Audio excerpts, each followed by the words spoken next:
दंडवत प्रणाम. आम्ही दिवाळीच्या वेळेस रूट केला होता 3 दिवसाचा. तर आम्ही 3 दिवस देवदर्शन केलं बाईकवर. आमचं असं टार्गेट होतं की आपण बाईकवर जाऊन देवदर्शन करूया. तर आता आम्ही कल्याणवरून निघालो होतो आणि नंतर आम्ही सिन्नरला पोचलो. तिथं आम्ही विडावसर केला. विडावसर केल्यानंतर आम्हाला डिसाईड करायचं होतं की नंतर कुठे जायचं आहे आपल्याला. तर नंतर आम्ही निफाडला गेलो. निफाडला गेल्यानंतर तिथे स्थानदर्शन घेतलं आणि दुपारचा 1:15 वाजला होता तिथे. मग आम्ही तिथं जेवलो, कारण आमचा लांबचा पल्ला होता, त्यामुळे आम्ही तिथं जेवलो. स्थानदर्शन आता झालं आमचं. तिथे निफाड आम्ही झालं डिसाईड ना करत आपलं, होतो आता की कुठे कुठे जाणार आपण? जायचं. मग आम्हाला मॅपमधून बघूनच आम्हाला किती किलोमीटर आहे त्यानुसार आम्ही डिसाईड करायचं कुठे जायचं. मग आम्ही ठरवलं की फायनली आपल्याला आपण कणाशीला कणाशीमध्ये जायचं. आलेलो कणाशीला आहोत. आम्ही 5 वाजता पोहोचलो.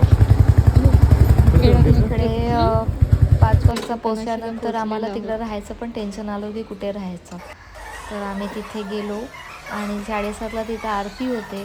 तिथं स्थानदर्शन झालं, तिथं आरती पण झाली. नंतर आम्ही नांदणी जे आहे स्थान तिथं पोचलो सकाळी.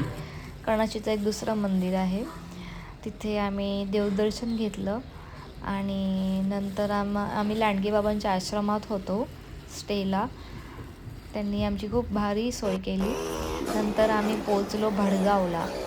भडगावला पोचल्यावर आम्हाला तिथे स्थानदर्शन झाले, विडा वाचली. नंतर आम्ही तिथंच एक द्वारकाधीश चक्रधरस्वामींचं मंदिर आहे भडगावला, तिकडचं पण आम्ही दर्शन घेतलं. नंतर स्थानदर्शन झाल्यानंतर आम्ही डिसाईड केलं की कुठे जायचं. नंतर आम्ही पोचलो पाचोऱ्याला. पाचोऱ्याला पोचल्यावर स्थानदर्शन झालं, विडावसर केला. नंतर आम्हाला डिसाईड करायचं होतं की संध्याकाळी स्टेला कुठे जायचं. मग आम्ही विचार करत होतो की स्टेला आपण वागळीला जाऊया. मग तिथं आम्ही शेंदुर्णीला गेलो. शेंदुर्णीला 2 शेंदुर्ण्या आहेत तिकडे आपल्या.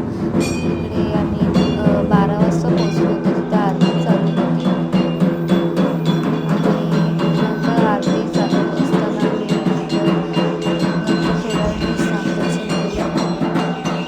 स्थानदर्शन आमचं झालंच होतं. नंतर आम्ही तिथं थोड्या वेळ बसलो.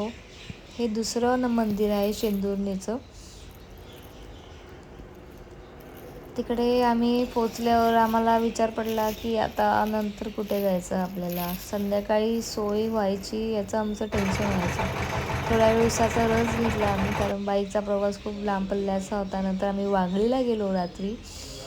वाघळीला गेल्यावर स्थानदर्शन झालं आमचं. नंतर बाबांची भेट घेतली. ते बोलले तुम्ही राहा तिथे. मग आम्ही स्टेला तिथे राहिलो. नंतर हे दगडीचे खांब आहेत, नमस्कारी आहेत आणि आम्हाला याची चीप भेटलेली होती नशिबाने. आम्हाला ती वाढदिवसाच्या बाबांनी हार्दिक दिली शुभेच्छा. आणि दर्शन दिलं. आणि नंतर आम्हाला मनमाडला जायचं होतं, दत्ताच्या शिंगव्याला. तिकडे हे आमचं शेवटचं स्थान होतं. आणि नंतर मग तिकडे पोचलो आम्ही. खूप थकलो होतो, त्यामुळे पायऱ्या चढायला होत नव्हतं, पण आम्ही चढलो. नंतर आम्ही तिथे पोचलो. एवढं सुंदर मंदिर आहे हे. डोंगराच्या चहूबाजूनी फक्त हवाच हवा आणि एवढं शुद्ध वातावरण आणि खूप छान वाटत होतं. असं वाटतं ना तिथंच राहावं असं वाटत होतं. मग आम्ही तिकडे पोचलो.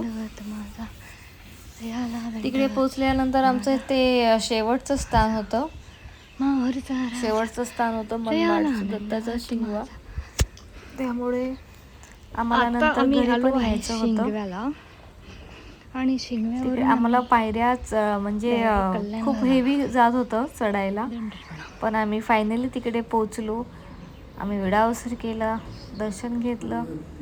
नंतर थोड्या वेळ बसलो, नामस्मरण करत होतो, बघत होतो काय पुढे कसा नजारा आहे ते. आणि नंतर आम्ही थोड्या वेळ बसलो. खूप छान हवा होती आणि खूप छान दर्शन झालं आमचं. देवदर्शन 3 दिवसाचा खूप छान प्रवास झाला.